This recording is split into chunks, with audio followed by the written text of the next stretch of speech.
Hello friends, आज मैं आप लोगों को कुछ महत्वपूर्ण प्रश्न करवाने जा रही हूँ जो आपके आने वाले आगामी जो परीक्षा है उसमें काफ़ी यह महत्वपूर्ण है।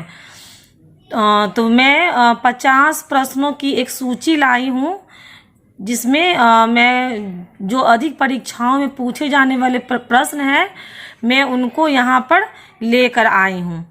तो चलते हैं प्रश्न पर।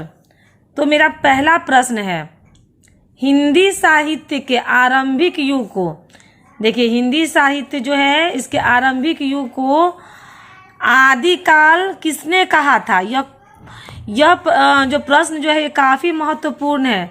ठीक है कि आदिकाल जो हिंदी साहित्य का आरंभिक युग है उसको आदिकाल किस कवि ने कहा था। तो ये होगा हजारी प्रसाद द्विवेदी। हिंदी का प्रथम कवि, यह भी बहुत पूछा जाता है, हिंदी का प्रथम कवि कौन थे। तो ये हैं सरहपाद। विसल देव रासो के रचयिता, यह क्वेश्चन बहुत आता है, विसल देव रासो का रचयिता कौन है। तो ये हैं हमारे नरपति नाल। नरपति नाल जो ये हैं आदिकाल जो है आदिकाल में आते हैं। ठीक है, ये आदिकाल की रचनाएं हैं। पौंचरेऊ का रचनाकार कौन थे। यह है स्वयंभू। आदिकाल में खड़ी बोली काव्य जो है भाषा बनाने वाले प्रथम कवि कौन है। तो आदिकाल के जो प्रथम कवि जो हैं ये हो गए अमीर खुसरो। मैथिल कोकिल जो कवि हैं यह हमारे विद्यापति हैं। सरहपाद की जो है सर्वाधिक प्रसिद्ध रचना जो है वह है दोहा कोश। दोहा कोश जो है वह सरहपाद की जो है काफ़ी प्रसिद्ध रचना है। हिंदी साहित्य का स्वर्ण युग, यह बहुत पूछा जाता है कि हिंदी साहित्य का स्वर्ण युग कौन है। तो यह है भक्ति काल। चंदायन के रचयिता कौन है। चंदायन के रचयिता जो हैं वह है मुल्ला दाऊद। दादू भक्ति के किस धारा के कवि हैं। तो दादू जो हैं यह निर्गुण भक्ति काव्य धारा के कवि हैं। कवितावली के रचयिता, कवितावली गीतावली ये सब जो है यह तुलसीदास की है। भ्रमर गीत के जो रचनाकार है वह कौन है। तो भ्रमर गीत के रचनाकार हो गए, भ्रमर गीत के वह हैं सूरदास। फिर है शुद्धाद्वैतवाद। शुद्धाद्वैतवाद का संबंध किस धारा से है। शुद्धाद्वैतवाद का जो संबंध हो गया यह कृष्ण भक्ति शाखा से है। फिर है राम भक्ति काव्य पर किस दर्शन का प्रभाव पड़ा है। राम भक्ति काव्य पर विशिष्टाद्वैतवाद जो है इसका प्रभाव पड़ा है, विशिष्टाद्वैतवाद। फिर है आचार्य रामचंद्र शुक्ल जो थे वह उत्तर मध्य काल को कौन सा नाम दिए थे।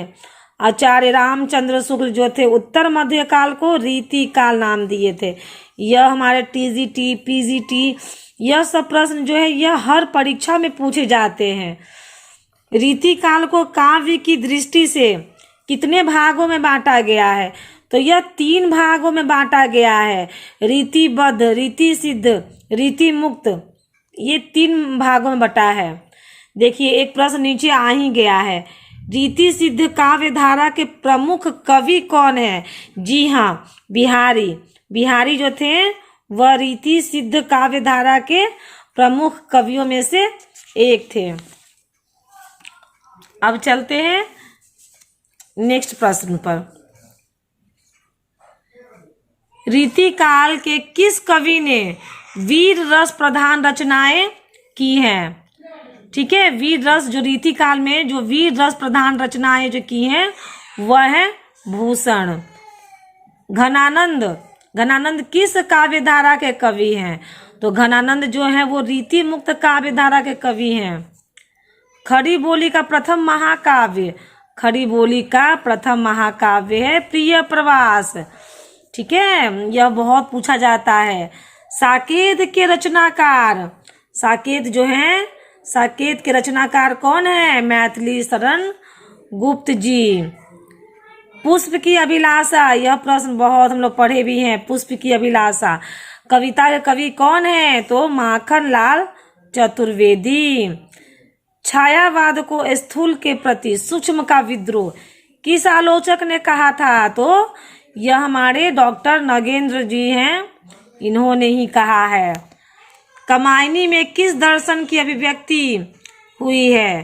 तो कामायनी में शैव दर्शन जो है, शैव दर्शन, इसकी अभिव्यक्ति आपको देखने को मिलती है। सरोज स्मृति रचना के कवि कौन है? सरोज स्मृति जो रचना है, इसके कवि हो गए निराला जी। सरस्वती पत्रिका ने निराला के किस रचना को अस्वीकृत कर दिया था? यह भी बहुत पूछा जाता है कि सरस्वती, एक प्रश्न यहाँ और बनता है कि निराला के किस रचना, जूही की जो कली है, इसको किस पत्रिका ने इसको अस्वीकृत किया था? तो होगा सरस्वती पत्रिका। यह ऐसे भी दे सकता है और देगा सरस्वती पत्रिका ने निराला के किस रचना को अस्वीकृत कर दिया था? तो ये होगा जूही की कली। आधुनिक काल की मीरा, यह तो बहुत बहुत इम्पोर्टेंट है। आधुनिक काल की जो मीरा है वह है महादेवी वर्मा। रसवंती, रसवंती के रचनाकार यह हमारे रामधारी सिंह दिनकर जी हैं। दिनकर जी की बहुत सारी रचनाएं हैं। इसको मैं एक ट्रिक के माध्यम से लेकर आऊंगी, जो आप एक बार पढ़ लीजिएगा, फिर दोबारा कभी इसमें दुविधा नहीं होगी। तो रसवंती जो है यह दिनकर की रचना है। मधुशाला, मधुशाला के रचनाकार हैं हरिवंश राय बच्चन। प्रकृति के सुकुमार कवि यह हो गए सुमित्रा नंदन पंत। चांद का मुंह टेढ़ा, चांद का मुंह टेढ़ा के कवि जो हो गए वह है मुक्ति बोध। एक प्रश्न ये भी आता है कि मुक्ति बोध जो है इनका पूरा नाम क्या है? तो गजानन माधव मुक्ति बोध इनका पूरा नाम है। अंधेरे में कविता के रचनाकार कौन है? अंधेरे में कविता के रचनाकार जो हैं यह भी मुक्ति बोध हैं। आंगन के पार द्वार काव्य संग्रह के कवि कौन है? आंगन के पार द्वार, यह बहुत इंपॉर्टेंट है, यह अज्ञेय की रचना है। अब हम लोग नेक्स्ट प्रश्न पर चलते हैं। संसद से सड़क तक यह काव्य है, यह किसके द्वारा लिखित है? तो यह जो है इसके कवि हैं धूमिल। हिंदी का प्रतिनिधि गजलकार, प्रतिनिधि गजलकार जो है यह है दुष्यंत कुमार। सबरी कृति के रचनाकार कौन है? तो जो सबरी कृति जो है इसके रचनाकार हैं जगदीश गुप्त। विश्वास बढ़ता ही गया, विश्वास बढ़ता ही गया कविता के रचयिता जो हैं वह है शिव मंगल सिंह सुमन। बादल को घिरते देखा है कविता के रचयिता है नागार्जुन। चिंतामणि, चिंतामणि निबंध के रचयिता जो हैं यह है रामचंद्र शुक्ल। आंगन के आंगन का पंछी और बंजारा मन, यह जो निबंध है यह भी पूछता है कि यह क्या है? तो यह निबंध है, निबंध संग्रह है और इसके जो लेखक हैं वह है विद्या निवास मिश्र। उसने कहा था कहानी के जो लेखक हैं वह है चंद्रधर शर्मा गुलेरी। मानसरोवर के रचयिता, मानसरोवर जो है उसके रचयिता जो है वह प्रेमचंद्र हैं। स्मृति की रेखाएं, यह महादेवी वर्मा द्वारा रचित है। अंधेर नगरी नाटक का लेखक है भारतेंदु हरिश्चंद्र। एक और द्रोणाचार्य नाटक के लेखक कौन है? शंकर शेष। दूसरी परंपरा का खोज बहुत इंपॉर्टेंट है।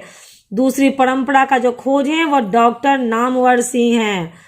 परमाल रासो, ये जितना भी रासो देखिए ये सब आदिकाल के में आते हैं। ये सारे रासो आदिकाल में रचित थे।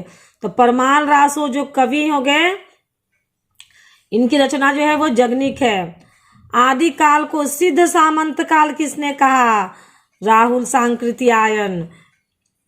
बीजक के रचयिता यह है कबीर दास। पुष्टि मार्ग का जहाज किसे कहा जाता है? तो पुष्टि मार्ग का जहाज जो हो गए वह हो गए सूरदास। तो यह 50 प्रश्नों की एक सूची है। अगर आपको यह प्रश्न अच्छे लगे होंगे तो आप इसको मेरे चैनल को प्लीज लाइक और सब्सक्राइब कीजिए, ताकि मैं और नए नए टॉपिक्स और नए नए प्रश्नों को लेकर आऊं। तब तक लिए धन्यवाद।